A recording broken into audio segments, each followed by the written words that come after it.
Hi, everybody. This is Maxine Taylor, America's first licensed astrologer, and I'll try and keep the table from falling over. And I'm here to share my overview for July 2024. This is a general picture of where the planets are to give you an idea of what's going on. First of all, we have a new moon and a full moon every month. So our new moon is July 5th. Okay, you might say, wow, right after firecrackers. Yes, that's true. And so on July 4th, the moon is going to be dark. In other words, we will be in the dark of the moon, and there's not as much energy. No, that does not mean that your neighbors, both front, back, and sideways, will not be setting off firecrackers, but there's the energy behind it is not up and jumpy and excited. However, on July 5th, we have a new moon, and it's in 14 degrees, 23 minutes of Cancer. I'll be, of course, including the new moon and the full moon in the monthly forecasts that I give for each sign in just a few minutes. But right now, just find 14 degrees Cancer in your birth chart. This is going to tell you where the energy of life will begin. And for 2 weeks, as the moon grows, the energy grows until on July 21st, we have a full moon. Now, on the full moon, everything comes to a head. It just pops. This is a very interesting full moon because it is in 29 degrees of Capricorn. 29 degrees is the end of Capricorn. And whenever we have a planet in 29 degrees, we take a close look at where it falls because it indicates the area in which we are tying up a lesson, tying up a concept, a belief, a plan. It's the end of that lunar cycle on an emotional, mental, physical, and spiritual level. So 29 degrees, 9 minutes. You might say, is that the last degree? It is not literally 30 degrees of Capricorn is the last degree. However, 30 of Capricorn is 0 of Aquarius. And we know that Pluto is in 1 degree Aquarius as it moves forward and backward, forward and backward. So the lesson of Capricorn, in other words, we are finishing it up. Find that in your birth chart right now. And that is where things will come to a head. So let's talk about the planets, the rest of the planets we're going to talk about. Yeah, let's talk about the planets that we're going to talk about. Okay, the sun, of course, is in sensitive, psychic, uh, emotional, nurturing Cancer until the 22nd of the month when it moves into great, grand, glorious Leo. And it'll feel just like that. Great, grand, glorious Leo. Cancer can be a sensitive sign. It's ruled by the moon, which makes it, I hate to say moody, but it is so sensitive and so psychic that it picks up on everybody's emotions and all the vibes around them. So when it moves into great, grand, glorious Leo, well, then it's out there shining because Leo is ruled by the sun, the center of our solar system, and we are ready to play. Cancer says, I want to stay home and watch TV. Leo says, let's go to a movie and dinner. Um, you have your choice. The first part of the month, stay home, and cook.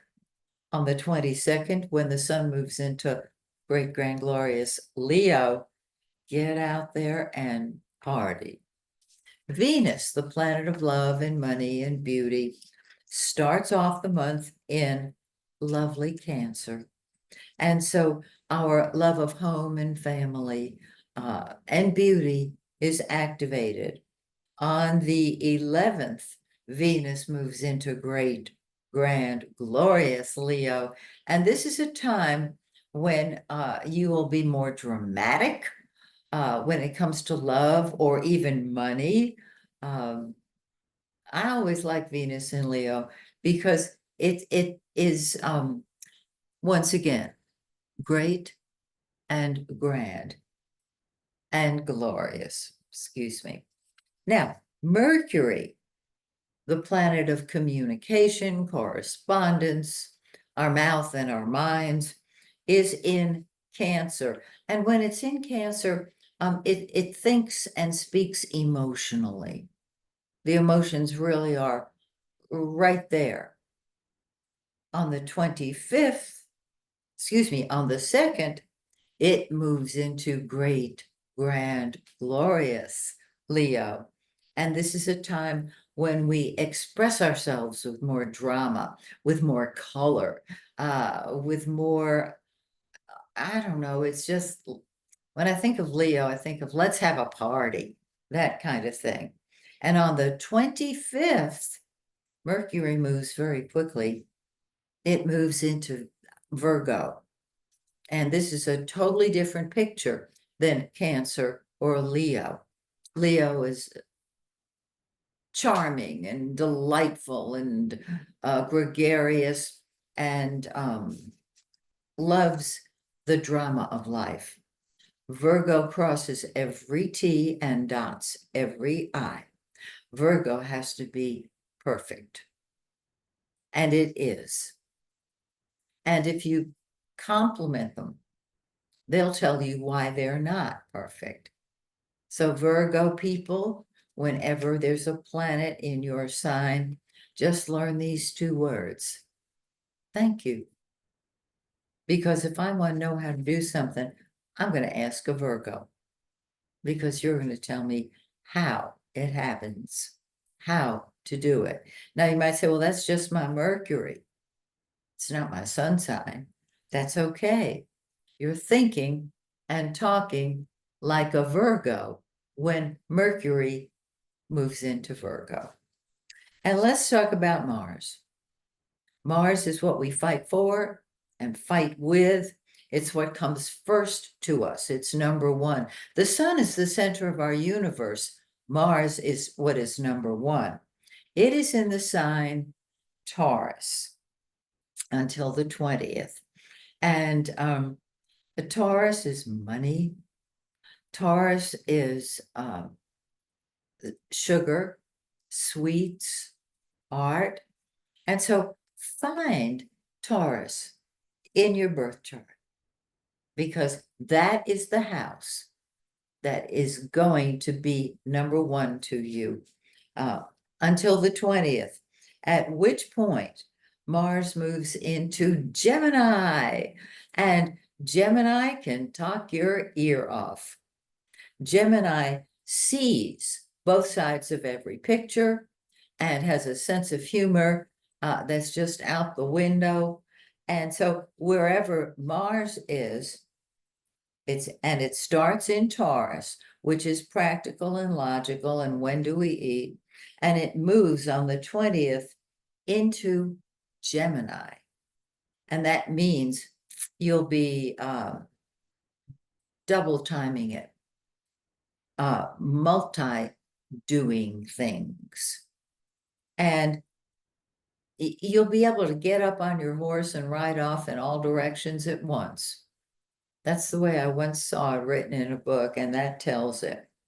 And the very, very last quick-moving planet is Jupiter, and it is in Gemini. Jupiter brings blessings wherever it goes. Jupiter is God's law. Jupiter is expansion. Jupiter is money. Jupiter is truth. Jupiter is far, far away.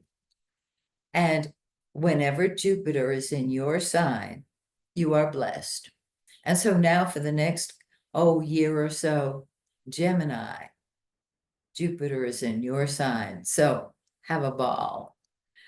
And that's really all I have to share right now. I'm going to go through all of the sun signs.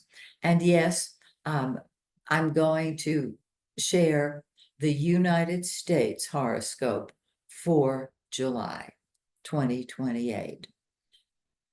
That may be the last thing I have to record. And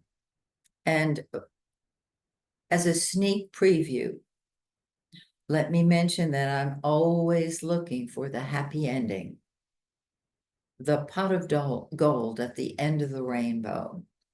And with things in the United States the way they are now, I have an idea. I was given an impression last night that I think will be very helpful. In other words, I think that we have to suspend judgment. We really do not know what the outcome of the presidential election will be. And that's what I'm going to address, because I have a piece of information that Spirit gave me that I think you just might enjoy. So, with that little teaser, this is Maxine Taylor, inviting you to watch your own sign. As soon as I go through all 12 of them, they'll be up there. And till we meet again, may the stars shine brightly on you and yours. Bye for now. And let me see if I can do this.